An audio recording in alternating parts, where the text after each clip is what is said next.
This episode is brought to you by Backwards Planning Financial. Start planning for your death before you're gone.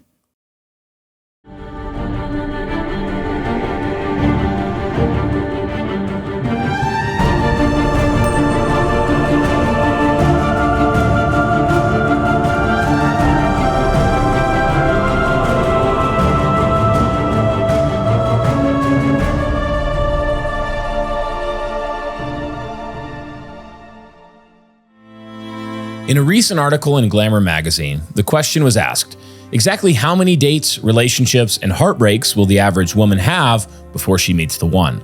The answer may surprise you. Citing a recent study on women in America, the author said that, quote, before finding the man of her dreams, the average woman will experience kisses with 15 men, 2 long-term relationships, heartbreak twice, 7 dates, plus 2 blind dates and 2 dates with someone from the internet, 4 disaster dates, being stood up once, 1 live-in relationship, 4 one-night stands, 7 sexual partners, end quote. Sadly, this means that if the average woman ever makes it to her wedding day, she's going to bring a ton of romantic and sexual baggage with her. And one might ask rightly, where were the fathers to protect their daughters from such lifelong emotional scarring? Where were the fathers to protect the purity of their daughters? In the Old Testament, virginity was a priceless inheritance for the woman to bring into the marriage, which is why there was a test for virginity at the wedding. If virginity was presumed but not found, it was viewed under the law that the girl and her father had committed fraud.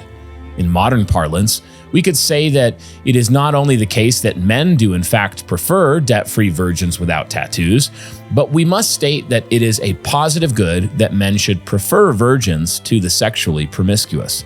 In a world downstream from the sexual and feminist revolutions, the boundaries around dating, courtship, and marriage have been massively eroded. One large contributor to this erosion? The obliteration of the father's authority. In previous generations, it was seen as a father's responsibility to ensure that his daughter or son found a quality, godly partner for lifelong marriage. Now it's commonplace to assume that parents should hardly be involved at all. In the Old Testament, a daughter's sexual purity was one of the primary gifts a father could give to his future son-in-law. In turn, more and more young couples are a part of what has been called hookup culture, as sex outside of marriage has exploded and marriage is put off longer and longer, if it's pursued at all. If there's no dad in place to do the vetting of would-be suitors or to be steering young people toward marriage in general, women become little more than a commodity in the sexual marketplace. As Forbes magazine reported in 2025, there's even been a shift in dating practices since the early 1990s. 30 years ago, it was far more common for young people to view dating as a necessary phase for pursuing marriage. Now, it's viewed by most as a time to enjoy as many sexual and heart-entangling exploits as possible. In 1990, for example, the national median age of marriage was 25 to 26, but it has since risen to 30 years for men and 28 years for women. As a result, fewer and fewer people are getting married. And when they do, more are getting divorced. In 1947, for example, the divorce rate was 3.4 per 1,000. By 1980, it had reached 22.7 per 1,000. Suffice it to say that marriages, and therefore households, are in a state of disrepair today. There have been Christian responses to this sexual downgrade, of course, but they have often proven futile in their long-term impact. For example, in 1997, Joshua Harris's book, I Kissed Dating Goodbye, hit the shelves in bookstores across America. Then just 21 years old, Harris rejected casual dating, emphasized courtship with strong parental involvement, physical and emotional purity before marriage, and saving one's heart for one's future spouse. All fine principles in and of themselves. The book sold over 1 million copies and unleashed a phenomenon that would become a huge piece of the purity movement. However, by 2018, Harris began apologizing and distancing himself from his prior teaching. And by 2019, he announced that he was no longer a Christian and was divorcing his wife. While several of Harris's key concepts were probably fine at face value, it's also true that the book at several points made the leap into legalism by turning practical considerations into absolute requirements. Other problems existed. There was a pietistic and Gnostic tendency to vilify desire altogether. Changing terminology from dating to courting didn't really address the core issues, and despite promoting purity before marriage, Harris married a woman who had been promiscuous before they were married, which turned out to be problematic. One might also question the wisdom of an unmarried 21-year-old assuming the authority of a teaching role on such matters. If nothing else, the book highlights how modern attempts to correct societal errors often fall short of historic Christian teachings. This presents a number of problems related to our discussion about building Christian boroughs. Building a borough takes many generations of intact, productive households engaging in the same work, motivated by the same vision and covenant promises to complete the work. This means that covenant succession and passing on inheritances from fathers to sons is paramount. If we are to do this work, we will need more than shallow pop culture tweaks to the vernacular of modern dating practices. It's going to require digging deep in the wells of Scripture and the historic Reformed faith. We're also going to have to do the laborious work of working out our principles with wisdom and hard-fought application. We not only have to rethink dating practices, but also Christian education and formation of our young people.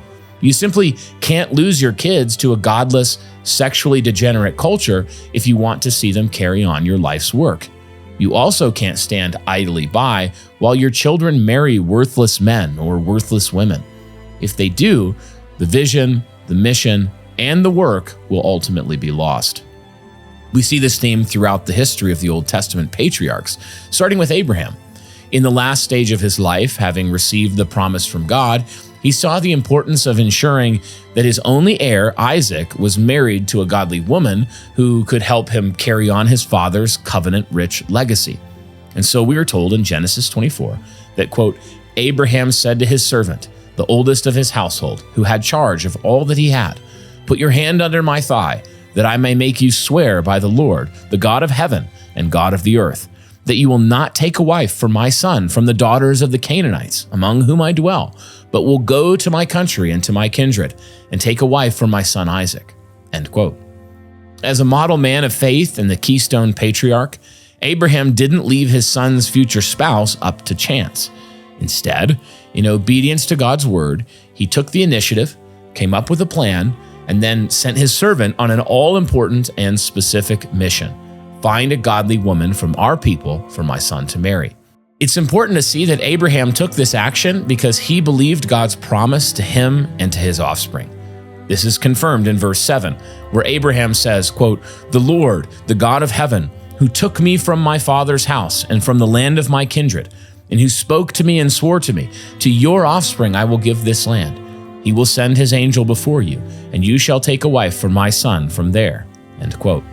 Later, Isaac and Rebekah's life was made miserable because their son Esau married worthless women. In Genesis 26:34, we are told that, quote, when Esau was 40 years old, he took Judith, the daughter of Beeri the Hittite, to be his wife, and Basemath, the daughter of Elon the Hittite, and they made life bitter for Isaac and Rebekah. End quote.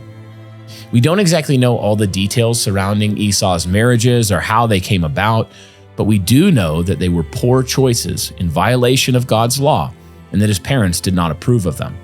It is likely that he heard his parents' advice and rejected it, thus violating the fifth commandment, to honor thy father and thy mother. From earlier in Genesis, we do know that it was clearly their practice to help sons marry well, as they did with Jacob by sending him to Laban. In any case, the point is clear. Poor marriage choices for your children have the real potential to make life miserable for you and greatly disrupt any legacy work you're trying to accomplish. Like Abraham, wise fathers today should also believe God's promises for them and their children. And one of the most important things you can do in response to that promise is to actively seek godly spouses for their children. Likewise, Genesis 26 demonstrates that fathers have the authority to be involved in and oversee such matters. This sounds shocking to our modern ears, but it has been a staple practice for establishing Christian households for centuries.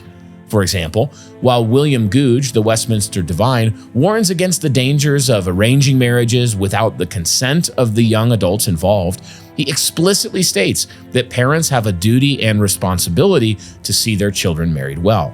He writes, quote, "God himself has given us a pattern.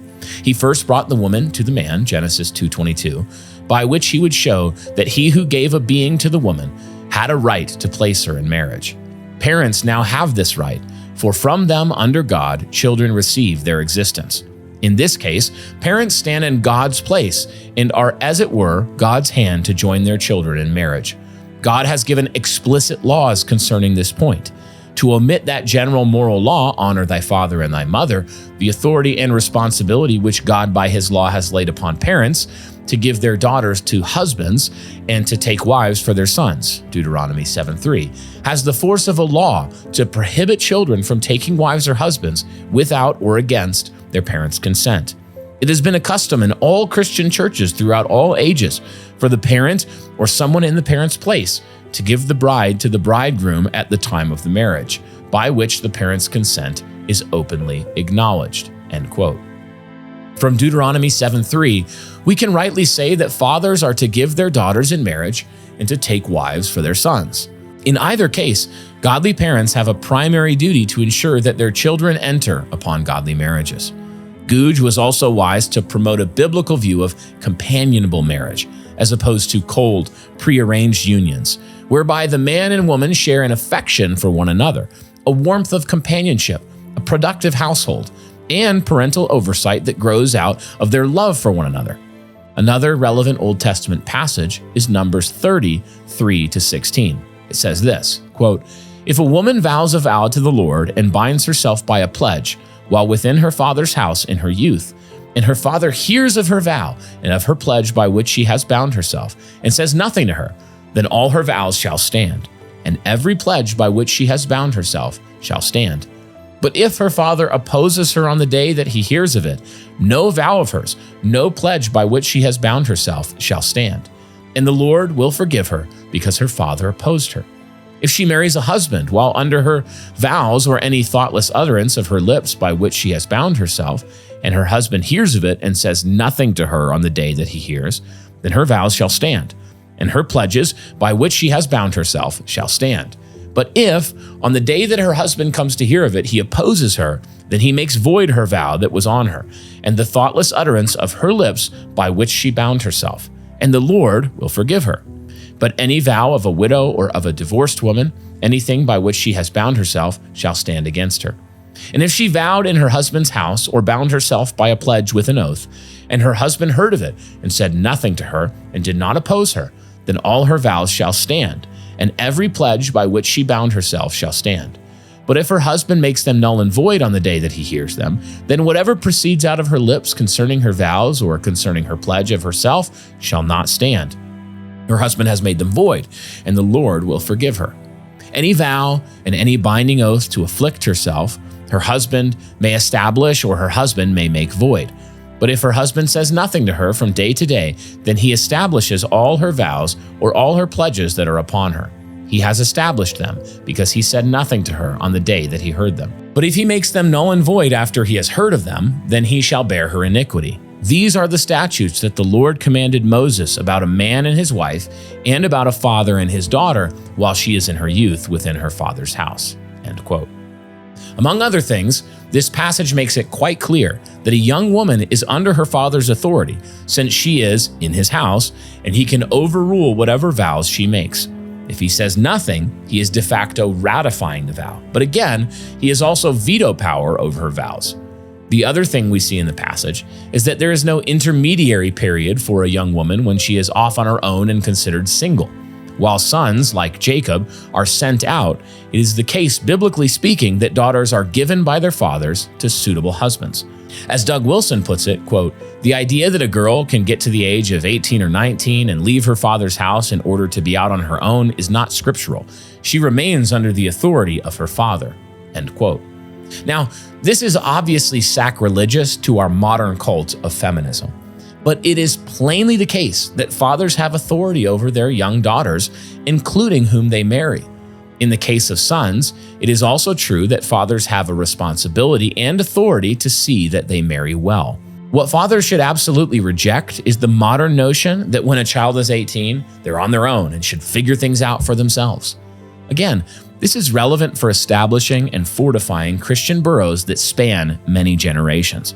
With faith in the promises, fathers should seek godly spouses for their children, not only to see their work carried on in the future, but also because God gives them such a duty. They must believe that they have the authority and responsibility to be deeply involved in the process of selecting spouses for their sons and daughters. And before they ever get to the age when dating would be appropriate, they have to have been discipled and formed in godly homes that rightly order each sex in accordance with their God-ordained roles. In this episode, we'll talk about the biblical principles and important practical applications for parents seeking to assist their children in finding godly spouses and marrying well, as well as some common ditches to avoid. The King's Hall podcast exists to make self-ruled men who rule well and win the world.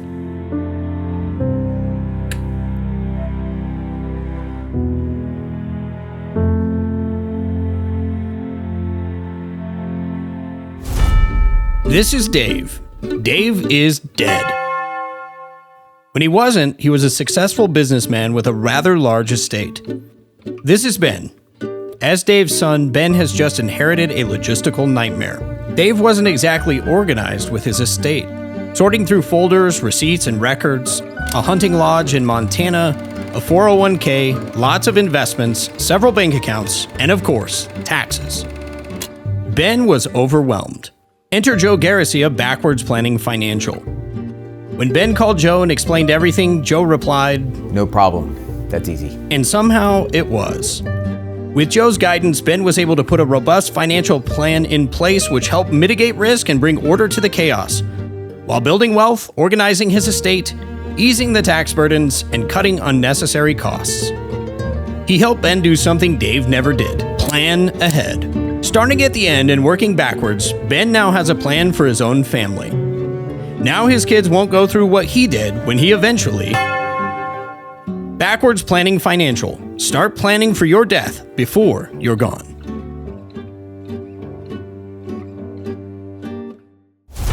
Well, welcome to this episode of the King's Hall podcast. I'm one of your hosts, Eric Kahn, joined today by the great Brian Sauvé.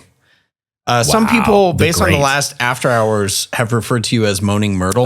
Please. Please, no. That's a Harry Potter. For the record. Is that Harry Potter? Is that the Space Wizard boy or the... Okay, I know you know. I know you know. Okay, it is. Here's the thing. The Moaning Beatbox wasn't me. It was that Ben Garrett sent it to me, and I shared it with you. But who pushed play? Okay. No, it auto plays. You know what I'm saying? Like when you open it? When I opened it on purpose. Actually, it is funny because the other day, my son Benjamin was trying to show me a reel. So he sent it to me. Yeah. And I couldn't figure out how to turn the sound on the reel on my phone. So what I kept doing was going back to messages, text messages, and just reloading the same reel with no sound. He is a baby boomer. My 18-year-old was like, give me the phone. Hand it to me. Give it to me. You need to stop. You're not good at this. Yeah. That did happen. Brian, here we are. One thing I do want to plug, we did have an After Hours. We're back. We're back, After Hours. And that's why the people should support the show, because they get access to Eric being subjected to somebody doing a moan beatbox of the Harry Potter theme song, which is... Who doesn't want that? Well, here's the thing. I didn't know that we were going to air that in any form. So it's basically like 30 seconds to a minute of me looking like the get off my lawn grandfather. Are you kidding me right now? What is going on? Yeah, I didn't know that Martin was recording that. That's what's nice about having Martina McBride around, is that he gets those organic behind the scenes moment that just show the warmth. It's actually terrifying. Yeah, it really is. It is. So just encourage people... Patreon exclusive show After Hours. Mm-hmm. We've got a lot of Patreon exclusive content there. We'll have more. Mm-hmm. One of the things we will do today, we're obviously talking about dating and courtship, which has just been important. We've had a lot of people ask questions locally, but also from afar. People are thinking through this issue. How do we actually marry our sons and daughters well? But we're going to answer a lot of Q&A questions for this episode. So if you have a lot of practical questions, we'll kind of go over the main principles in the show. But for Patreon, I had posted a thing on X saying, like, what are your top questions? And then we got Patreon member feedback as well. So we're actually going to go through and answer a lot of those. So sign up. You can, view that content. I think it's going to be really good. Yeah, should be fun. Brian, I just want to ask you kind of right off the top, why this subject is so important. I think a lot of people would think maybe, well, who your sons and daughters marry, that doesn't really work. Let's just talk about boroughs. Yeah. What do they have to do with each other? So I'm just curious your take there. Yeah, I mean, like we said in the cold open, these two things are completely wrapped up together. You can the goal isn't to do well for 10 or 15 years in a church community and borough and then just lose the thread completely and hand it all over to a bunch of apostates or a bunch of liberals or a bunch of, like my youth group experience. I don't think I'm exaggerating in saying that over 90% of my peers apostatized. Is it really that high? Yes, at least in my youth group experience. Are no longer walking in the faith. I think if that I was were kind of just like a Christian megachurch. Yeah, like, kind of a Baptist megachurch situation. Okay. I would also guess that their parents, so not just my peers in youth group, but their parents, like peers of my parents, at least half of them are divorced. Really? Probably, yeah. A huge percentage of them are divorced. And this is still unfolding even month to month. Like it was just a few months ago, I heard of another one that was getting divorced. The couple had been married for 20, 30 years and then out of nowhere, just getting divorced, one of them going crazy or committing adultery or just up and leaving as soon as kids are out of the house, that kind of thing. So clearly what we're doing isn't working or and I mean the broad evangelical Christian culture in the US, it clearly isn't working. We're clearly producing apostasy, promiscuity. We're clearly producing unmarriageable women, like women that it would be a curse to be married to and men that it would be a curse to be married to. Well, it was interesting too. I mean, I agree with you. And we were talking about just the collapse of the household. So I've been doing a lot of research for an upcoming book on the Longhouse you and I are working on. But it is really interesting because when you read a lot of the early feminists, they were tying feminism to Marxism. And really their goal, they said, if we want to destroy Western civilization, which that is the goal of Marxism. Yeah, that's what they're trying to do. They said, fundamentally, we have to destroy the authority of fathers. Yep. So this becomes such an important issue. I also think, too, the William Gouge quote that you read, I think is so pivotal because as we go back to the Reformed fathers and we go back to people who are actually studying Scripture, for him to say something like, parents stand in the place of God in authority over their children to, find spouses. Yeah. This becomes so pivotal. Obviously, it means you have to have a quality marriage in the first place with mom and dad. Yeah. And we'll get into that a little bit later. What do you do when a lot of people don't have that? But I do think part of it is that the church gives such bad advice. So I saw a reel yesterday from Mark Driscoll, and this is actually something that I've critiqued. But he said, hey, young men, there's tons of single women in the church, and, those can be prospective spouses for you. But he said there's tons of single mothers. And he said you should really be considering them. Now, something that I had posted on X about this was when you look at the constituents of who are single moms in America, like 80 to 90% of them are like sexual promiscuity. Massive. You never married, stuff like this. So what I said is, actually, I think it's terrible advice to young men to be first and foremost thinking about single moms. Now, I think why Mark is saying that is because our churches are full of them. Full of them. Yeah. And there's going to be a long road of repentance. Yeah. But this gets into that same question of like, who are our sons going to marry? You think about your sons. I can speak for myself. The first person I'm looking for is not a single mom who's been divorced or never married. No, because the Goldilocks situation that is described often, it's like, well, don't overlook single moms because, yeah, I mean, there are women who were godly women and got married and had children, and then their husband committed adultery and abandoned them, and they were lawfully divorced, and the church stood by them and disciplined the other party, and so consider. But that's not the normal situation. No, when we're giving advice, we need to make sure that we're giving advice into what is generally true about a group. So you don't give advice based on the 1% or the 3% or the 0.5% of a group that is exceptional and say, this is how you should generally interact with this whole group. You give advice based on what's generally true. And then, people can go investigate and find exceptions here and there but those exceptions tend to prove the rule. Yeah. Right. And oftentimes as well, you'll find that people will tell their own story in a way that everybody's an exception. No, very few people stand up and say, yeah, I'm in this situation because I was super promiscuous. I slept with 40 different men in college. I got pregnant from 2 different ones. And I was, just a total hoe. And that was, and now I'm repentant. And some people will have the fortitude to say that. Yeah. For the men and the women, we'll have the men who were like that and women who were like that. But when we're giving advice to our children, obviously the first goal should be to establish a thick culture in a Christian borough that is able to speak, we often put it's able to speak to every part of what it means to be human. And part of what it means to be human is that we're sexual creatures who were designed for marriage. Just read 1 Corinthians 7. We are designed to be married normatively. Sometimes God gives the gift of celibacy, which is rare. We should use this for risky frontier missions and that sort of thing. But part of what it means to be human is that we're marrying. We're a marrying thing.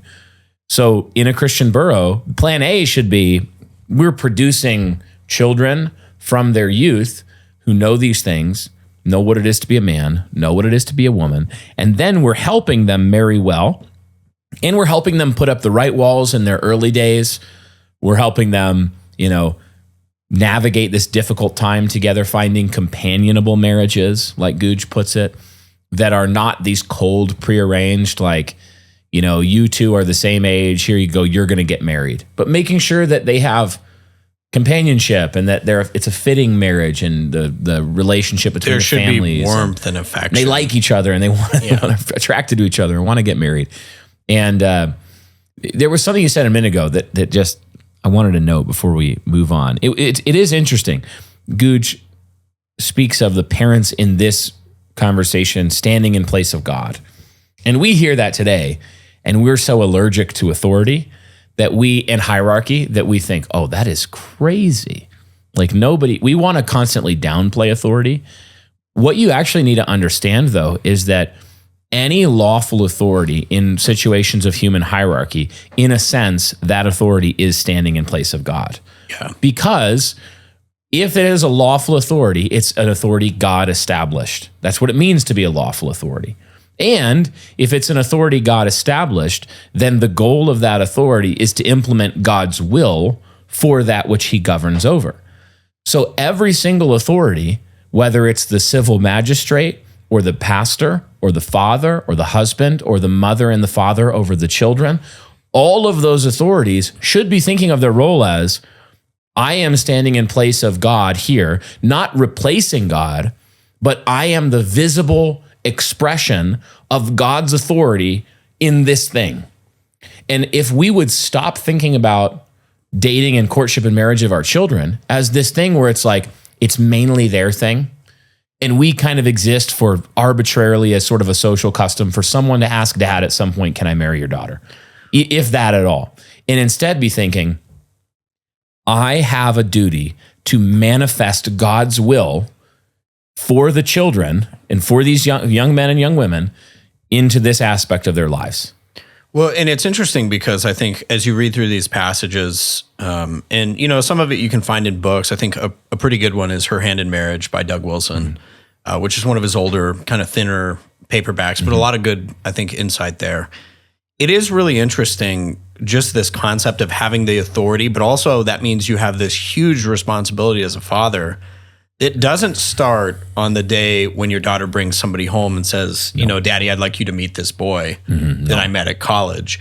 It's actually that you've spent, almost 2 decades shaping what they view about sex piety, what they view about mothers and fathers, and what marriages and households are even for. Yeah. But then reading this book a few years ago by Pastor Wilson, I was really convicted, like, wow, I need to be preparing my sons. I have 3 boys. I need to be preparing them to be godly husbands. and that is going to include things like making sure they're sexually pure, making sure, we're not giving them smartphones at 14 and saying good luck. Yeah. We're really thinking through these issues. Then, thinking through what are they going to do for vocation? They have to be a provider. And I'm talking to them about that.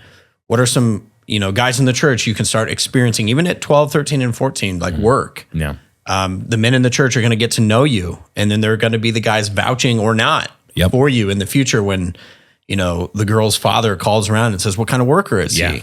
Because those are things a father should be interested in. Cultivating relationships with other families over the long haul, where you kind of get to know, I like the fruit of this family or I don't. And this is, would be an amenable relationship. Yeah. All the way to the point, which I did recently. My son was just recently married, my oldest. But even getting to the point where, you're talking with a dad and saying, hey, I think my son's interested. Is there a reciprocal interest? He goes and asks the daughter. She says, actually, yeah, there is an interest.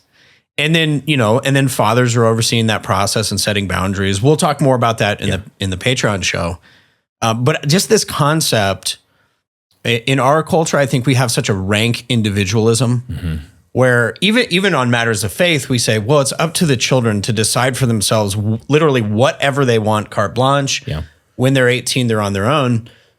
It's also interesting, Brian, you mentioned this, but tied to Abraham and covenant succession, the way that the scripture thinks about covenants is to you and your offspring. Yeah. And the way that Abraham obeyed that promise was to get really active and diligent and go find a wife for his son. Mm-hmm. So I guess if you would just speak to why the covenant aspect is so important, as opposed to everybody is just an individual atom floating around, making up their mind on all these matters for themselves. No, this is how God has operated from his first dealings with our first human parents, Adam and Eve, through Abraham, through Noah, through Abraham, through Solomon, David. We could go through the list all the way up to the Lord Jesus and then his apostles and how they instructed households and how they thought about households as a covenantal unit.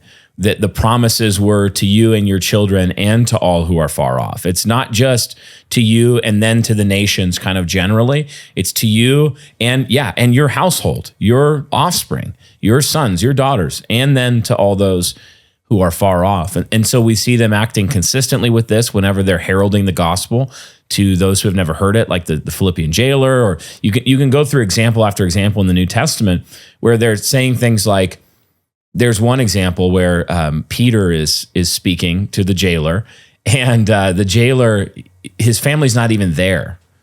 And Peter says, believe in this gospel I've just told you, and you will be saved, you and your household.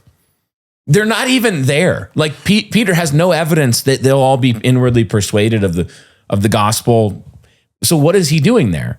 Well, he's saying, I believe that God, the way that he's always dealt with man, he's going to continue. He didn't change his mind. He's going to continue dealing in that way. It's covenantal. It's covenantal. There's covenant succession where the normative pattern is that, yes, God as judge does deliver the iniquity of the father to the third and fourth generation, but also God as merciful king also visits his faithfulness to the thousandth generation of those who love him and keep his commands.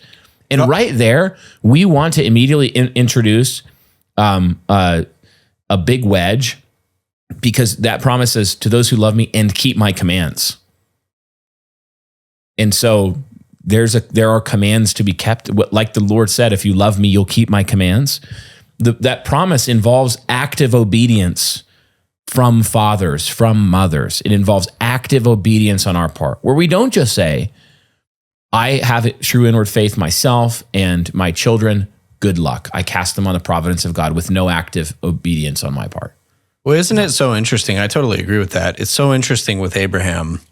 And I love his faith here that he says, God made me a promise. Mm-hmm. He will surely do it. Mm-hmm. Therefore, I'm going to get to work. Yeah. And he says to the servant, and the Lord will be with you. Yeah. And then the servant goes out and he's like, I love the servant. Eliezer. He goes out and he's like, gets there on his camel.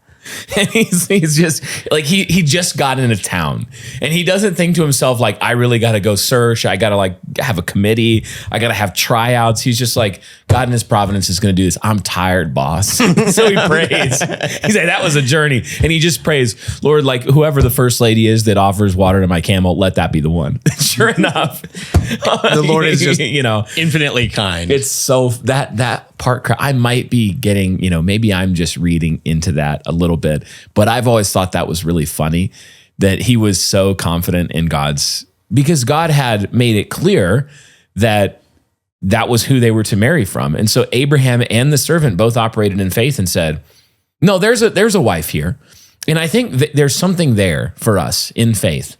If you're in the right community, if you're connecting with the right communities, and you're looking to the orchard where this kind of fruit grows, then you should think for your children with a kind of faith that you just say, no, there's a husband here, there's a wife here. Yeah, and I would also say to people, because we've had this question, there is faith and then there's what you can see. Mm-hmm. So when we came to Refuge, we were thinking through this too, like who are my sons going to marry?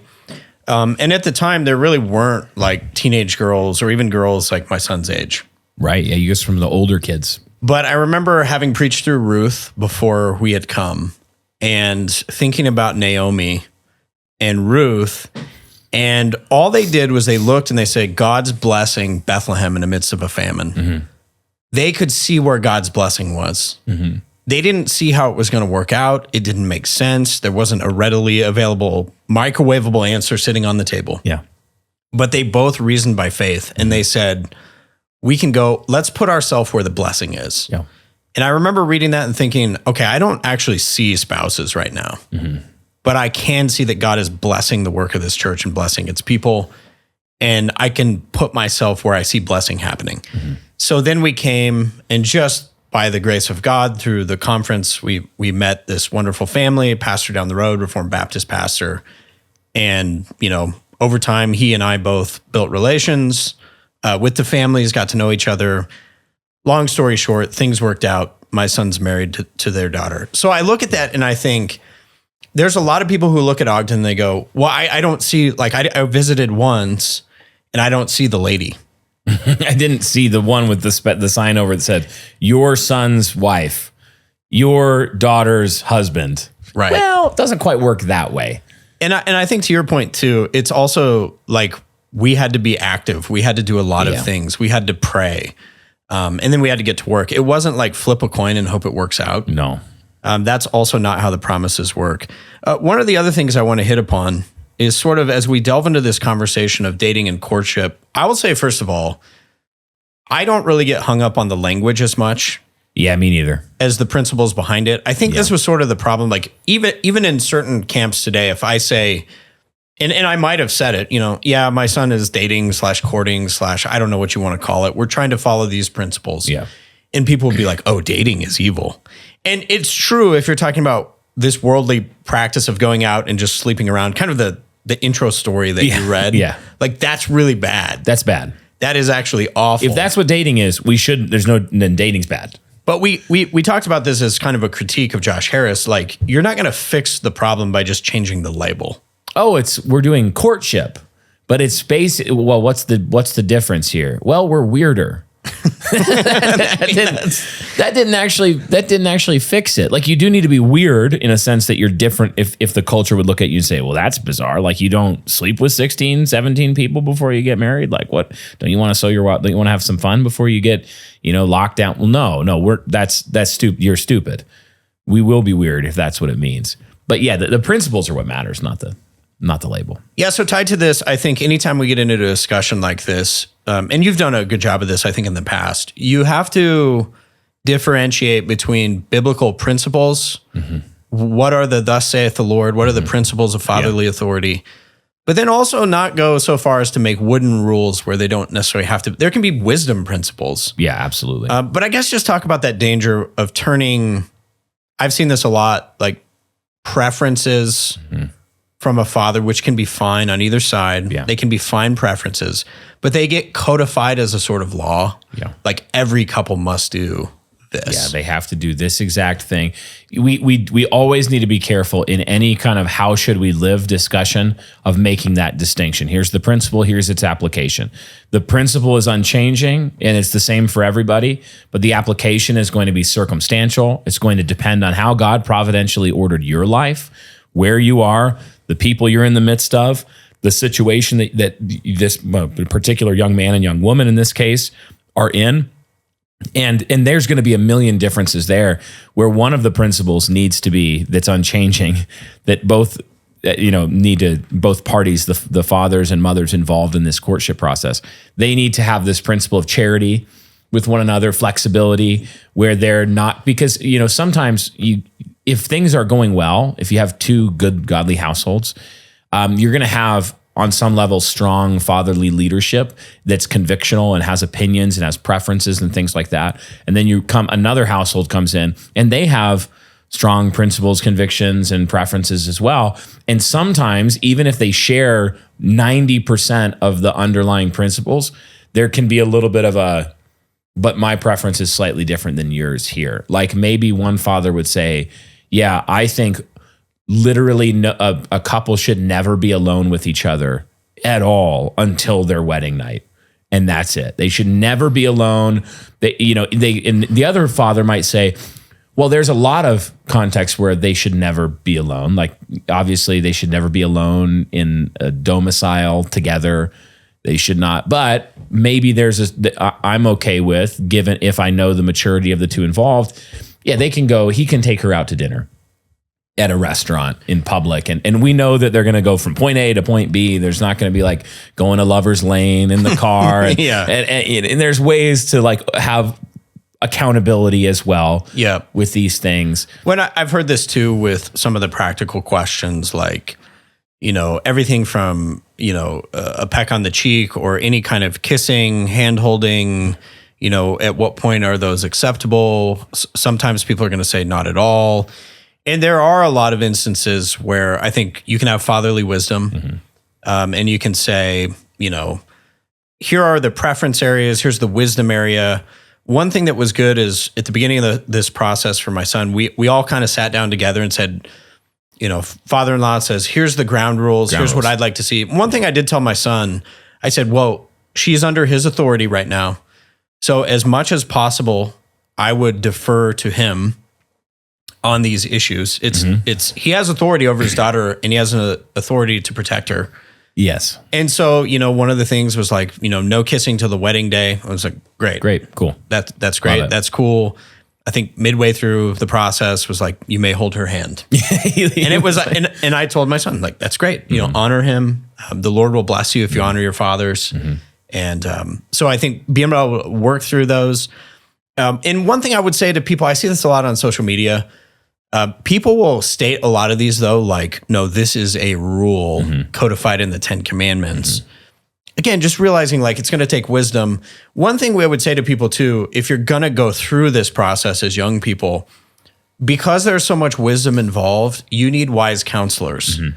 And for a lot of people in our generations, you may not have parents who are wise counselors, but you can certainly find godly pastors, other people to pour into you. I guess my point here is you should not go through that alone. No. It should not be left up to the young adults. No. To decide what would be, propriety. Absolutely not. Terrible idea to say, okay, you guys are kind of interested in each other. Just let us know every 3 or 4 months how it's going. Yeah. Check in. You need to have, like, if we back up to the level of principles, so just lay out some principles for dating, courtship, whatever you call it. The thing is helping our children marry well. Yeah. Okay, so what are some principles here? Well, we've already given a few. A father has authority and responsibility. And you could actually say it, a father has responsibility, therefore he has authority, is one way you could think about it, to oversee this process and help his sons and his daughters marry well. That authority begins and responsibility begins from the moment God gives them to you. And the first part of it is to make your son a godly man and your daughter a godly woman, so that they would be qualified to marry a godly man or a godly woman. You're trying to help your sons get a mission for their life, caught from the Lord, setting them up to become a hard worker, a good provider, a man of chastity and self-control, a man who is virtuous and has the fruits of the Spirit evident in his life, who knows how to deal with sin and repentance, who knows how to navigate the church and worship. He knows how to navigate these different parts of being a man, and not perfectly. And then as he grows up, you're sending him out, not necessarily even from your household yet, but you're establishing him, like Benjamin, your son, lived with you until his marriage. Yeah. Right? He didn't go off, and it worked out in the Lord's providence in this case.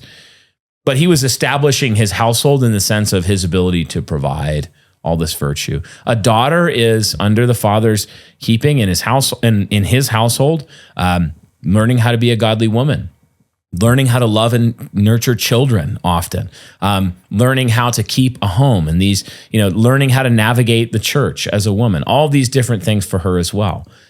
So a father has this responsibility. I would say then, when you branch out from that and say, that's the first part of the responsibility in helping your children marry well, helping them become the kind of people who, are fitting for a godly marriage. You're not trying to marry off your kid who's like a broken down junk car that you're trying to pawn off on somebody else. You're thinking like, no, someone's going to get someone. Your thinking should be, someone is going to be greatly blessed in marrying this son or this daughter. Yeah. And that's, your son and the young woman he married. That's how I felt about both of them. I had the honor of doing their premarital counseling, and it was the most boring premarital counseling I've ever done. Praise God. Because I, from very early in the process, just concluded both of these people are receiving a tremendous blessing in marrying the other. And so we want to do that first with our children. But right from there, the second one I think that is very important for fathers and mothers to have in mind is that they need to figure out, generally speaking, where they are likely to find a fitting godly spouse for their son or daughter. Right. Like that's what Abraham did. Go here. And he had some very specific guidance in his providence, like the Canaanites are out. For us, it's non-Christians are out, but even like there's cultural fit. There's lots of layers to that. Yeah. So to me, I think that's a second layer of responsibility, is like being in a community, finding a community, building relationships where you're actually finding the orchards in the country. There are not a ton of them. Like, it's actually pretty rough out there where this fruit is grown. Well, I think also being in the position where, I know I've talked to a lot of dads in our church and others where they're in the position where like a young man came calling and they're like, okay, what do I do? Yeah. And that can be something that you look into and you vet. But I would say especially for the people who have some time, maybe your son or daughter is like 12 to 13, 14, ideally you are actually going out and doing some of the looking and the finding. Yeah. So by the time it was for Benjamin, we knew this family really well, spent a lot of time together. And I knew like, okay, we're getting to the point of, people are at the right age. He'd been working. I've been helping him find suitable work and doing that really well, finishing school, all that. But I'm actually have a discipleship relationship with my son to where I can say to him, hey, are you seeing what I'm seeing here? Because this girl is amazing. Yeah. Right. I'm actually in his ear saying, hey, I want you to be thinking about that. Yeah. Not just that he's coming home and saying like, hey, I met this girl, which again, that can be providentially blessed too. Sure.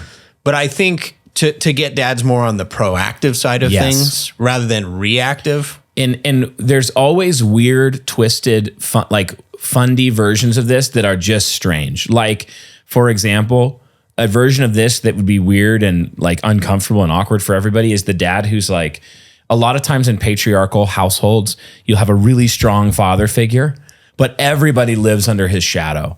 And so the sons become like They're just wilting flowers. They're not that proactive. Dad decides everything. Dad does everything. Dad makes every decision. Maybe more on like the authoritarian side. And kids never get the dad's not thinking, how can I set my son up to make this decision? How can I give him the opportunity to go out and work with someone else and like gain so that he becomes a man with a center in himself? Yeah. And then what can happen is you have this weird thing where a father is trying to go find a girl for his wilted flower son who has no center in himself. No, he doesn't even know who he is. He has no strong self. To combat that, we need to be thinking, I'm trying to make sons who can rule well. I'm trying to make daughters who can have the strength of a gentle and quiet spirit, who have the industry of the Proverbs 31 woman, who have the proactive, I'm going to go find the things God has put in my hand and turn a profit on them kind of spirit. And then what you're doing is you're going to have sons and daughters that are like, oh, they're coming up to the age where they're ready, where they want to be married, their desire is there. And then the father is in the son's ear, having done that hard work because I have to imagine that. And I'm not going to like ask for a list of names that you rejected, but like I have to imagine that there were lots of families or people you met where maybe they had a kid of the same age, but you're like, yeah, I just don't think that's a good fit for my son. I'm going to. Yeah. And we would talk about it. I would say like, hey, I see this girl is like interested in you. Yeah. And with him, there were a couple situations like that. And I would just tell him like, hey, I think this is bad on these three things. What do you think? And he would be like, yeah, 100%. Oh, I see. And he was wise. So part of it is like having a relationship where it's father's in the corner. You have a good relationship. You love each other. That's going on. But I also think too, to your point, that you're thinking ahead on the principles. Those are being embedded in your son. But I think it was Toby Sumter said this. It was really helpful to me many years ago, where he said, okay, you can't, let's say you want your son at 18 to be married or starting to really move in that direction. You don't start on the day they turn 18 with giving them these areas to exercise a little bit of their own authority, a little bit. Yeah.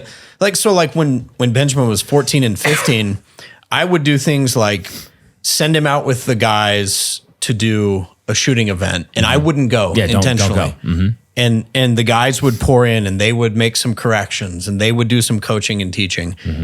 With work, I did the same thing. I'm not mollycoddling. I'm not sitting over every move that's made and critiquing it. You've sort of got to give people the opportunities. They're going to make some mistakes. Give them some coaching. And then as they grow older, you're giving more and more. So that, like you said, you don't get this wilted flower. Oh, man, no. Instead, you have somebody who's like, no, I'm, you're young still. Yeah. And you should still trust authority. Yeah, you're kind of But they've done a little bit. Mount Athos Performance is a family-owned fitness brand that gives you the tools you need to cultivate a lifestyle of health and fitness. Bro, you know I'm doing an ad right now, right? Oh, yeah. No, you're doing great, man. Keep it up. But can you stop shaking the bottle just for a minute? Oh, wait. You want me to stop shaking my Mount Athos Performance shaker bottle filled with Mount Athos Performance protein? Yes, that would be great. Oh, okay. Yeah, sure. Well, as I was saying, Mount Athos sources their goat whey from their family-owned farm so they can create a product that's not full of crazy chemicals or additives. Oh, yeah, dude. You can tell this is the good stuff. I'm drinking this goat so that I can get goated. Oh, yeah. Well, they have products like protein powder, creatine, supplements for your mind. There should be one for sleep somewhere.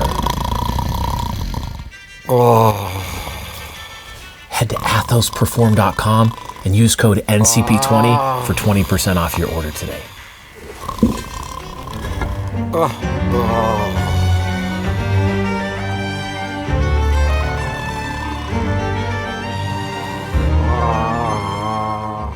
Great news here at the new Christendom Press warehouse. Lexi Sauve's book, My Beautiful Wife, Wisdom on Her Tongue, it's in stock and shipping. Look at our team go here. Totally not child labor, an elite team of fulfillment experts getting these books out to you. And what that means is that if you order this book, it's going to be in the mail and to you within like a week or so. Pick up a copy today at newchristendompress.com/wisdom.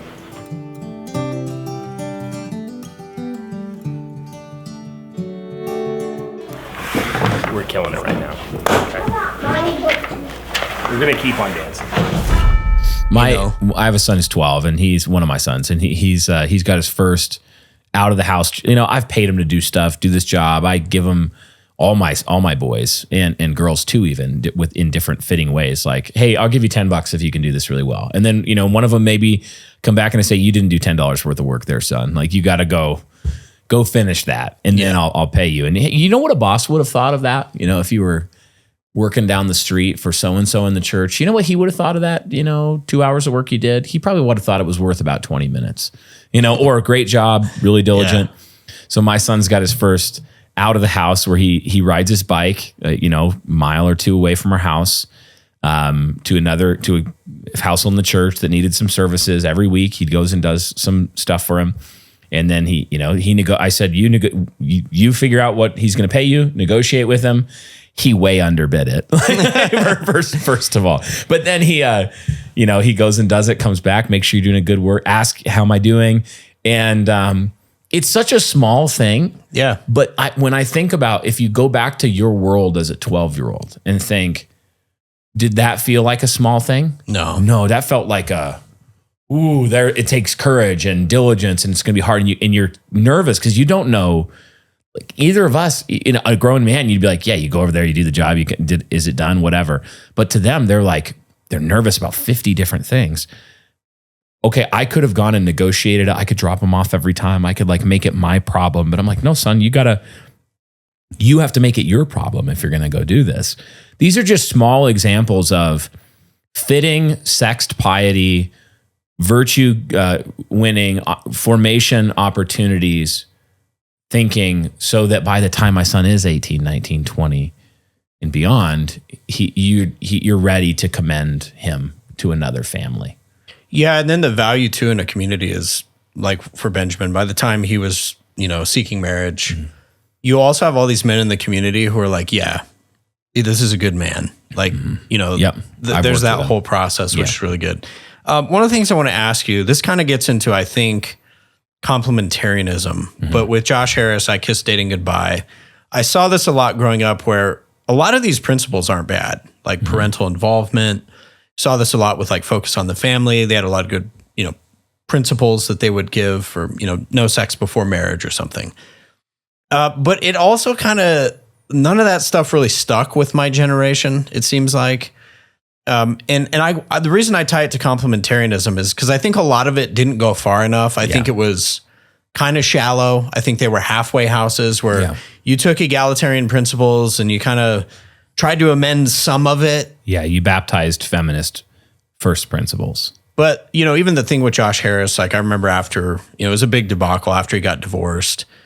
His wife was, ex-wife, I guess at that point, was talking about I was promiscuous before marriage, and even when I was married, I would think about all those men, and then I'm going to leave and whatever. So I look at that and I'm like, okay, I feel like there was a lot of woodenly applied principles. Yeah. People who maybe didn't understand the deep root.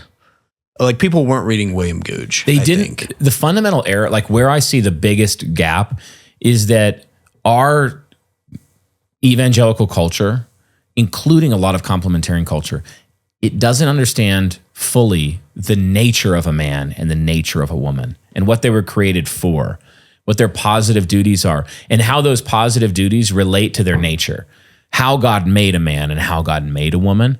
And so we're kind of like a couple stories up the building, working and building, but we don't understand the foundation. Not a perfect metaphor, but do you get what I'm saying? I think that's where a lot of the error is. We're not making men fitting for their nature and governing in accordance with the nature of men and women. So we do dumb stuff like this. We send our daughters off to college. And that's just stupid. I mean, it is just stupid to do that. You shouldn't do that. Well, and especially if you read the passage in Deuteronomy and you understand that there's really two people who would have authority over a young woman. First, her father, and then through the transfer at the wedding, Her husband.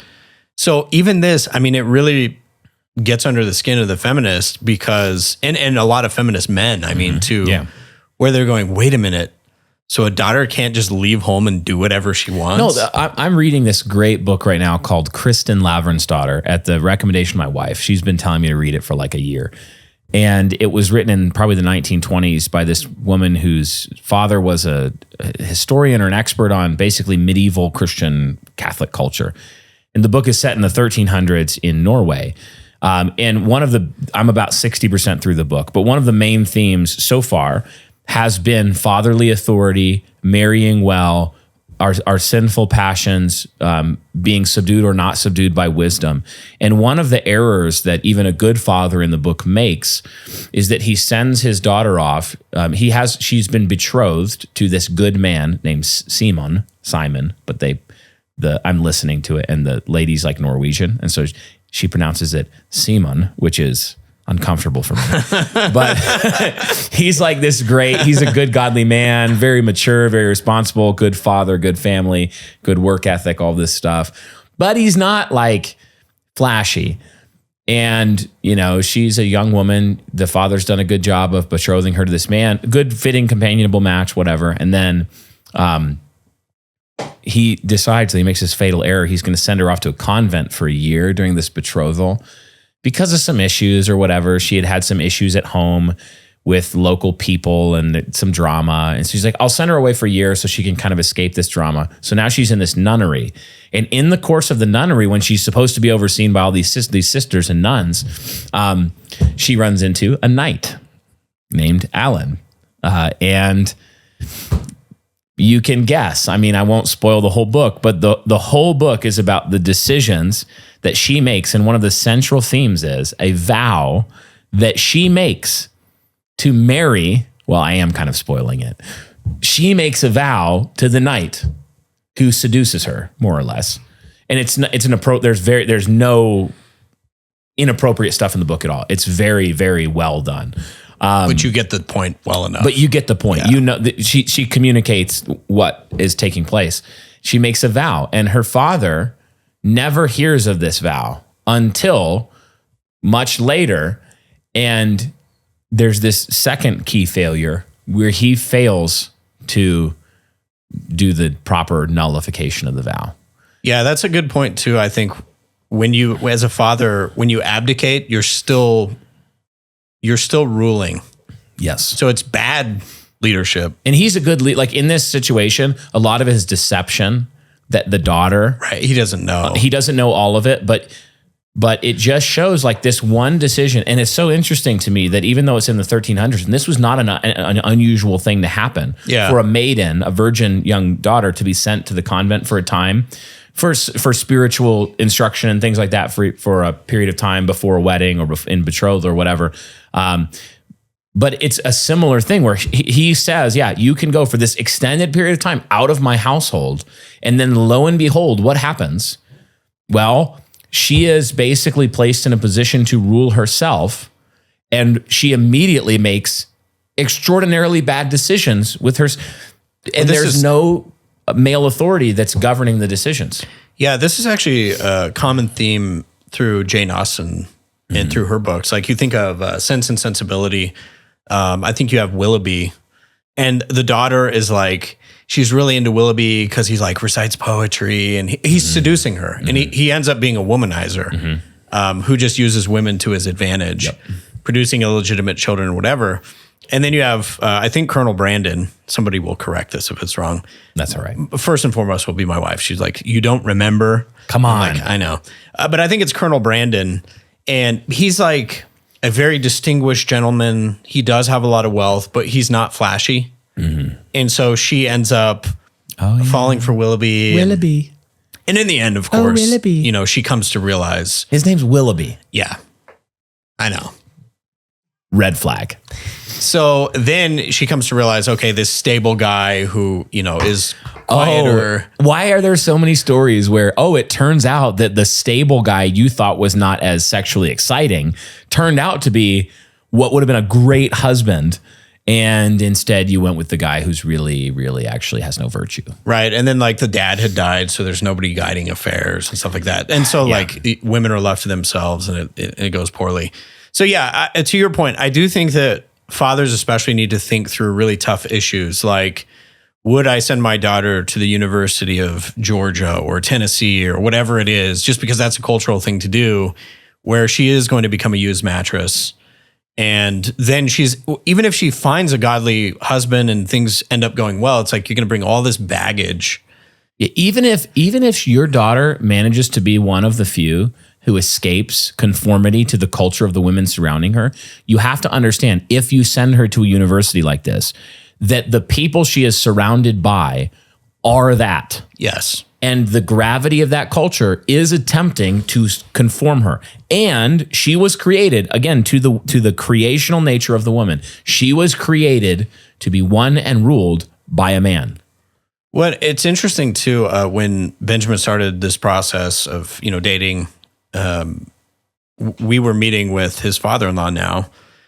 And he's just pastorally very wise. And one of the things he said to my son in that meeting, which I just thought was great, it's a reflection of what we've been talking about with biblical principle. But he said to him, I'm putting some of these rules in place to guard both of your sexual purity. Mm-hmm. And he said, I want you to know one of the greatest gifts I can ever give you is a sexually pure woman in my daughter. And so I'm going to protect that and safeguard that for you. It's not out of a weird asceticism. No. It's because of a high value of the marriage bed that a father should do this. And I thought, what a gift. What a great thing to say, I'm giving you this. One other error I think that has to be corrected, because you start talking about Googe and parents being involved, and people immediately think, oh, so arranged marriages. And then they automatically think of like the worst example you could think of, which is like, you see this in the movies where old kings would be like, son, I've pledged you to marry the princess from France, and they hate each other and they get married. This is not what we're talking about. No. Googe even has a section in Domestical Duties where he talks about this. And he says, if a father comes to his daughter and he says, I think, or his son, and he says, I think this would be a good spouse, let's try to pursue this. And Googe says, a daughter can say, I have no affection nor desire for him. And the father says, I think you might be missing something. Googe says the daughter should try and see if feelings arise and affection. Maybe she's misreading it. Mm-hmm. But he says, ultimately, if she prays about it and she just says to her dad, like, I cannot marry this man, then the father should listen to his daughter as well. Yep. So it's not as if you're going to say, hey, completely against either of your wills. No, you're saying, like, again, in our situation, I think this is ideal, where you say, like, hey, I think this girl, and your son goes, oh yeah. And then you ask the daughter and she goes, very interested. Yeah. And then they meet and they have some interaction that the fathers are overseeing. And then, you go through that and both kids are like, yep, 2 golden thumbs up. Can we get married next week? Right. We're like, no, not quite. But, not quite. Yeah. But they're super excited. Things are going well. So I think that is companionable marriage. The Puritans were really good on this. The idea of deep, affectionate companionship. There should be genuine love. Yeah. Googe talks about the warmth and affection that you have early in courtship. And then they were talking about betrothal. And then in your marriage, he said, this will see you through many hard days. Yeah. Because you have a deep, warm, cherishing and an affection for one another. One layer to that I think is worth exploring a little bit here in this conversation is some categories where a young man and a young woman can grow in their ability to attract a high quality spouse and basically set themselves up to have a higher likelihood of success in establishing that kind of companionable relationship. And these are things fathers and mothers should also be shaping in their sons and daughters. So practically one place that comes to mind. If you're having a really hard time finding a Christian spouse, a godly spouse, and you've done the things like you've gone, maybe even you've relocated, you're in a community where there's fruit on the tree, you just keep getting rejected, it's not working out, or you've tried everything and you've approached 5 people you would have been interested in, or 10 people, and none of them are interested in you. I think of the categories of my physical, my body. I think of the categories of my virtue, my character. I think of the categories of my personality and my bearing. I think of the categories of my achievements and accomplishments. And if you can go through those categories and improve yourself in them, you just will improve your odds. So as an example, if you have found yourself over and over failing to find a spouse, and there have been people you've interested in, and you take an honest assessment of yourself and you say, yeah, I'm 40% body fat. You need to lose weight. You need to discipline yourself, and because you will be more attractive. It will prove greater character, and that just will be a hindrance for a man or a woman if you have some large correctable defect in your physical appearance. You need to do that. Yeah, I think it's a real common one. It's often uncomfortable, I know, pastorally, because you'll have young people come to you and say, hey, why am I striking out so much? Okay, let me help you. And I would say generally there's kind of like 2 main categories that we experience, at least locally. And I would say I say local, but we talk to a lot of people through the conference. Yeah.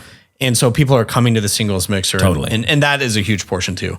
I would say a couple things. Number one, I think the physical for a lot of people, and you've seen this on like X and stuff, but it's like they'll show a before and after of somebody who lost like 100 pounds. If you have 100 pounds to lose, the reality is you are going to be much more attractive if you lose the 100 pounds. You're just not physically attractive if you're 100 pounds overweight. No. And so I think it's hard, but pastorally, when you have to say to somebody, you should lose weight. That is one category. The other one that I would say almost like the most common thing is, especially for older singles, I'm like, you are quite simply an autist. You're socially, you're bearing your social grace. Yeah, you have no social grace. The way you talk to people is weird. You make people feel uncomfortable. And you're just generally a weird person. Now, I will say there's hope for you though. But what it's going to entail, and again, we've experienced this, what it's going to entail is you need to surround yourself with men, especially if you're a man, but even with ladies, men and women who are going to tell you the truth about yourself. Yes. And it's going to look like this. Hey, that social interaction that we just had, that was one of the weirdest things I've ever seen. That was very strange. Here's why it was weird. You are awkward. That was horrible. Like my brother in Christ, I love you, but and I've had conversations like this that guys have responded well to. Yep. And so I'll say things like, hey man, we had a conversation with like 3 ladies just now, and all you did for 10 minutes was grandstand and talk about how great you were. That is obnoxious. What are you doing? It's annoying. And so I'll say to them, let me teach you how to have a conversation. Yeah, here's some principles. You say, hey, young lady, my name is such and such. How was your week? What do you do for work? What are you reading right now? Ask questions about the other person and listen. Here's the crazy thing, and this is why I say it's hopeful. We've had guys who were on that spectrum. In our society, we'd be like, oh, it's just a personality thing. It's who they are. No, they didn't have godly parents who told them, hey, you're weird. Stop it. Stop being weird. So, and this is the other thing too, I would say to dads especially. You know, it could apply to moms too, but dads, you have a responsibility here. If you know, and everybody in your church knows that like one of your kids is super weird, like fix it now. Help them. Help them. With a number of conversations, I have 7 children, so there are many opportunities to say, son, the reason that we're correcting you right now for the way that you're behaving at the dinner table is because we don't want you to be a weird social outcast. And the behavior that you're engaged in right now, people will not like you. And they will be right not to like you because you are being impolite. Okay, so physical bearing as a category, a lot of people, they simply need to lose weight. They need to be diligent. Some people also need to hear, whether it's from their own, like, oh yeah, I need to know myself better, or a mother, father, friend. You're not dressing well in a way that fits the occasion. You don't know how to present yourself in a way that would speak. Clothing is speech. It says things about you. Before you speak a word, people see what you're wearing. Right. For young teenage boys, it's like, well, I've had to go through the whole thing of like, here is proper attire. Let's go get you some nice clothing. Please come to church with your hair combed. Yep. Keep your hair cut over reasonable time periods. Your mother and I pay for it. Please make sure that happens. you know, in awkward conversations of like, you know, my child and brother in Christ, you did not brush your teeth this morning and it stinks. It shows. So please do that. There's this thing, it's called deodorant. You believe it or not. You should wear it. Yeah, and even like take a couple of these things. They tend to go together because they're related to confidence. Like if a young woman is overweight, she's 40 pounds overweight, she is probably not going to dress super femininely because she is not confident in how she appears. She should begin to confidently take charge of those things and say, I am going to get control of what I'm eating and how I'm. Lexi and I are going to do a Bright Hearth on this soon on physical appearance, especially for ladies. Like, okay, I'm going to get control of what I'm eating. I'm going to lose weight. I'm going to start dressing femininely. I'm going to start wearing dresses and dressing like a woman. I'm not going to wear sweatpants everywhere with my hair in a ponytail. And I'm going to make sure that I look beautiful and modest. For young men, I'm going to look professional or whatever fits the occasion.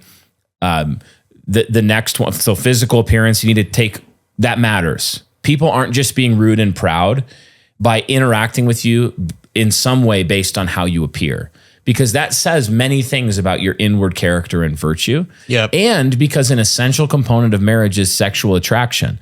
And so it's not wrong. You're not just a victim if you have correctable things about your appearance, like weight is a correctable thing. Physical fitness is a correctable thing, and dress is a correctable thing. If you're just saying everybody's being vain and nobody's interested in me, that's one category first where I would say, okay, focus here. Well, you hear this a lot. I hear it mainly from like older women, but they're like, it saddens me to see the vanity of young men today because I know all these like really fat, sweet girls who the guys just aren't interested. Mm-hmm. And yeah, my question is always like, well, have you loved those girls enough to tell them the truth? Yeah. And think about this too. You have daughters, but for mothers to be involved with their daughter to say, you know, or fathers for sons too, but we're talking daughters, to say to your daughter, honey, like you don't need 3 helpings of dessert. No, John Moody's great about this too. I mean, for the men, because men do the same thing. They get fat and they're like, oh yeah, you know, I'm just kind of fat. And he's like, yeah, I saw you at the potluck. We have Psalms thing every week. There's a potluck every week. And John Moody's talking about like different settings like this. He's like, I saw your plate. You went back for seconds. You had 4,000 calories in each serving. Of course you're fat. What's wrong with you? You're an idiot. Like, you got to stop. Well, John has even said, he was like, you know, and this was big. I actually, we were in Louisville together at the same time during seminary, but it was funny because it's Baptist potluck culture. Mm-hmm. And John would be like, maybe the best way we can love each other is not to have a potluck with Pizza Hut. Yeah, like... because everybody's like fat, and maybe we should work on that. Now, here's the other thing I think is interesting, just with your kids, even when they're younger. We've had boys go through phases. They've gone through their chubby growth spurt phase. Oh, yeah. But it's interesting, in a community of men who love each other, there is a level of ribbing that's also helpful. Oh, yeah. For men especially. Oh, yeah. Like the young boys are like, oh, you're a little chubby. And like, they're going to hear it from their brothers. Oh, yeah. Like, to the point of like, hey, fatty, maybe you should get in the gym. But then for the boys to say like, hey, also like we all signed up to go work out with Tate and you're coming with us. Yeah, my older boys go to Tate's gym multiple times a week and they're all different body types in that gym. There's tall, skinny kids. There's kids who are naturally strong and athletic and everything in between. And it's like, what you see in that culture is you're producing virtue and physical strength, where they're learning that I can have somebody make fun of me and not cry and lose my bearing, but instead respond with strength and with dignity and with humility. And because women hear that, like they probably just heard that and they were like, that's horrible. Because women are like going to come and say, stop doing that. And of course, sometimes we have to tell them, boys, you're here. We need you to bring it down to here. Like, you can't be calling everything gay all the time. Not everything is gay. Yes. You know? But it's interesting. We were watching a film with the boys. It was a pretty good Neil McDonough, like Christian film. But I'm going to forget the name. Somebody's going to weigh in, hopefully. But Arkansas football player went there to be a lineman. Mm-hmm. They were like, you're never going to make the team. Mm-hmm. And he was raised by a single mother, and his mom seems like a sweet Christian lady, but like he'd be like, I'm really sad. And she'd be like, oh, honey, have some more pie. And he got super fat and his brother was like teasing him, whatever. So he goes to school and he tries out. And the coach loved him enough. He was like, listen, you need to lose like 150 pounds. Like you were a chunk. Yeah. Well, he listened to the coach. They had a great relationship, not to spoil the whole story, but he goes on to be like, I think like an All-American Arkansas lineman, like one of the greatest in school history. But it took people to love him and say, hey, no, that's dude. not going to work. And they also told him he was too small to play lineman later. And so they said gain weight. And so he went and ate more pie. And they were like, we meant in the weight room. We meant like muscle. Kind of weight, not the. But it was a good story. So anyway, I think, yes, men encouraging each other to do those things. And ladies too, for your daughters, like you don't have to be cruel. You can love them. Totally. But help them with things like what you're eating. And yeah. If you think about piety as another category, your virtue and piety, are you godly? Are you doing the basic foolish things that I would never approve of a marriage, like pornography and promiscuity? Like you need to get your bearing in the church. Are you worshiping with zeal on the Lord's Day? Are you there visible in the congregation? Are you serving? Are you the type of person that people would say, that's a model of godliness? That man is he knows his Bible. He would lead well. He's a virtuous young man. Well, I think being able to, like, let's say you're a father with a son. If your son has a porn problem, there is no way on God's green earth that you should be allowing him to go be like flirting and asking girls out. Nope. So this was one of the things when I went to my son's father-in-law. Now, at the time, I said to him, I said, okay, work is lined up. Here's his character. Here's some references. You can talk to these people. Not looking at porn. It's been very guarded on that front. Yep. Sexually pure. You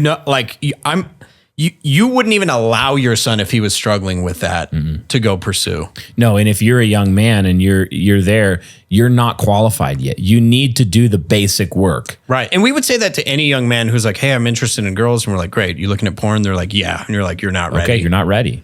You got to fix that. I will not give my approval to if anybody asked me, if a young woman came to me or her father and said, hey, this guy's interested, I would not give my blessing or approval to that if you're engaged in that. Absolutely not. No. It's a 101 issue. Recipe for disaster. Yeah. One of the things I do want to do is just sort of tease the Patreon content, because I know from this a lot of people have questions. Yeah. And we can't get on all of them now, but we will address them in sort of a Q&A style. So I just want a few of the things that we'll address. Yeah. One of them is one of the biggest problems today is that people don't have godly parents to assist them in the process. Yeah. So the question is, for someone in that situation, what do you recommend? Yeah. We'll answer that question. We have got questions. If a single Christian man is interested in a woman and overall she dresses modestly, but she wears a bikini to the beach, is it worth a conversation? Is it even worth dating? How should a young man proceed? How long should the dating and courtship process last? What are the rules for courtship? Can they go on dates? Can they hold hands? Can they kiss? Can they be alone? What are some dangers? How should a father think through this? What about long distance? Should one date long distance? If so, how do you determine who moves? Once things are moving towards marriage, should the man always move? Interesting question. That's weird way of phrasing it. Yeah. Is it ever wise to date someone who you don't find attractive? I see. What if you two are completely theologically agreed and she is a great person, but you find her slightly repulsive? I didn't come up with These are this. not our questions. No. The people ask these questions. This is a really good one. I love this question. I get excited even thinking about it. How do you teach young women to signal that they're interested without being, and I quote, hoey? I love that question. What are healthy limits on age differences? How do you build a culture where parents and married members are engaged in helping singles make connections? Yeah. What are appropriate ages and age differences that people should be interested in courting and dating one another? So anyway, I think it's going to be a great discussion. Yeah, a lot of practical. A lot of important questions. That'll be really good. So we're gonna address those. If you're not yet a member, you can become one. I think the lowest tier is like $5, $6, somewhere in there for Patreon, it's like a $5 month. a month. We do also have a $10 a month tier, get access to all exclusive content. So check that out. Well, hopefully it's really helpful for people. And I'm looking forward to that discussion. Yeah, absolutely. Those are Any gonna be really good. closing thoughts, Brian? Yeah, I mean, just those last two categories that if you can improve yourself, I would say social grace is one, and then achievement accomplishment is the other one. Yeah. Social grace is just, do you know how to interact with a human being and getting feedback from people who know you? Like, you could be an attractive, godly person and then absolutely kill yourself in your prospects with no social grace, but you can learn these things. They're skills. Yeah. And you need coaching. Yeah, you need coach. And then on the last category of achievement, I'm thinking of achievement fitting your sex. So for a woman, if you are those first three things, you have social grace, attractiveness, you are godly and bear yourself well in the church. And then you add to that you are great with children and that you have 7 different skills that are going to contribute to a productive household. Well, yeah. Those are Get big ones, here. I think, Yeah. for my daughter-in-law. What was so attractive, I think, to my son, but also as a father to me about like, oh, this is a godly woman. Her mother is a wonderful homemaker. Yep. Homeschools 9 children. But you could also watch her. And I was like, so what do you do during the day? Well, I help my dad with the business. Yep. I help homeschool my younger siblings. And you could just watch. And it's like anytime we were around other people, she was like, oh, that mom's trying to get in the food line. I'll go hold her baby and really enjoy it. Proactive. And you're just looking at that and you're saying, okay, I think she made us bread or cookies one time. Yeah. And I was like, Benjamin. You're like, how do we make sure nobody else finds out about this? So that my son, and for a man too, if a man is, even if he's 19, 20 years old and he says, these are the skills the accomplishments that I've achieved. This is how I conducted myself in my education. I was the top of my class, or I did really well. I excelled here and I saw this gift and then I pursued this business, or I work with this guy. This is my goal. These are my goals. Here's what I've done concretely to achieve them. And it's like, so you've got all of that. And in the achievement area, I would add one last warning. And we talk about this a lot on Bright Hearth because I think it's a warning that young women need to hear the most. They sometimes, particularly if they have a good dad or a good community, they think a man is not ready for marriage unless he has all of the fruit experience and curriculum vitae of a guy who is 40. You're looking for trajectory, you're looking for character, you're looking at competence today. But if a guy's 20, he's going to be 20. He's not going to be making, you can't say I'm only going to marry a man who's making $150,000 a year or more at 20 or 23 or maybe you will find a man like that. So is it fine to ask a young man or through your father or someone to find out what is the ceiling of his career? And you could say the ceiling of his chosen career path right now is $52,000 a year. He's a public school teacher of second graders. You know what? I just don't know if he can support a godly household. That matters. But if you go, okay, yeah, he's making $52,000 a year right now. Also, why is he a public school teacher? First of all, terrible idea. But the ceiling is in 5-10 years, he has a real achievable pathway with his virtue to be making enough to support a productive Christian household. Okay, those are different things. So young women need to make sure they're not having unrealistic expectations. Both directions. I see it with young women a lot, though. I see this actually a lot with. In fact, it was like a not Facebook X comment, and it was like a Bright Hearth listener, but it was a young lady, and she was like, "Here's what I'm looking for in a man." And it was kind of like, basically, she was describing like you now, or like a pastor now. Yeah, and like. It was things like, yeah, but for all of us, for example, this year I've been married for 20 years. Mm-hmm. You've been married a long time, over a decade, right? Yeah, coming up on you've got 15, 7 our next kids. anniversary is 15. 15. You've got 7 kids. I mean, it's just like the maturity you have now is not what you were at 18. Lexi married me for trajectory. We love each other, into each other, but also I saw in her a woman who is teachable, respectful, loved kids. Let's be honest. Lord. Lexi was thinking like Mater in Cars, what he said. She just likes me for my body. 100%. 100%. Yeah, I mean, let's be honest here. But she says all the time that, especially to young women who are making this error, she says, I married Brian for his trajectory on this front. It's not the only thing, but his trajectory, because I did not make more than, I worked 3 jobs and made no more than $10 an hour at any of them. This is actually a helpful thing that will tie into Patreon. I want to give people some books and resources that I've used to prepare sons and daughters. Mm-hmm. But I'll give you a teaser. One of them is from Bodhi Bakum, and he makes a really good point. Like, he's like, when I married my wife, like I was poor, but I work like a dog. Oh, yeah. And so in looking at a young man, you shouldn't say, does he make 6 figures necessarily today? But what you should say is, and I've heard this even in like the red pill world, where like a young woman is looking for trajectory. Yeah, where is he going? She knows that like he's driven, he's competent, he's a hard worker. And you want to, in a godly man, you know, that's so important. Yeah. But having somebody in the community where you are ultimately, you're in the buy low because it's going to be high later phase. Yep.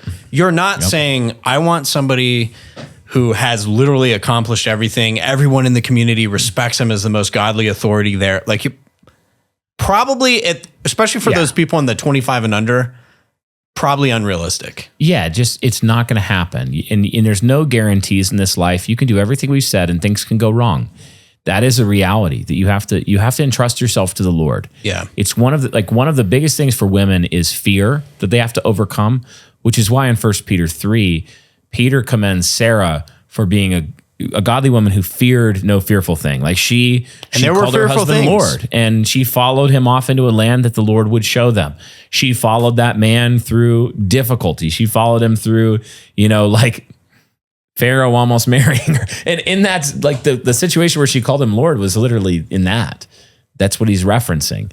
Yes, me Lord. Yes, me Lord. So it was. My wife, by the way, she was like, I will call you Lord. She said, but I have one request. Mm-hmm. She said, I want you to call me, because she's reading like a lot of Jane Austen. She's like, I want you to refer to me as your ladyship. Dude, that is. And I was like, based. Absolutely. I will do this. And I said, because it comes from Harrison Ford in Star Wars, I said, how about we settle on, I will refer to you as your worshipfulness. She was like, absolutely not. No. Not acceptable. Okay. I'm looking forward to this conversation. We should wrap this one up and let's jump into the Patreon discussion there. If you guys want to support the show, a lot of hands touch every show that we make. We got Martin, we've got Evan, we've got a great team of guys at New Christendom Press that handle our editing and all sorts of other things behind the scenes to make this possible, to make the King's Hall possible, Bright Hearth possible, Haunted Cosmos possible. If you like the work that we're doing at New Christendom, then you can go to patreon.com/King's Hall, links in the description there, and jump on to support the show. Just chip in a couple bucks a month. That helps us keep this thing going. Other ways to support us here: pick up a book if you haven't already at newchristendompress.com. Come to one of the conferences. But we hope this has been helpful, guys. Until next time, Lord bless you. Winky, queasy, winky. Wink it, queasy, wink it. He conquers who conquers himself. I know Latin. Eric knows Latin.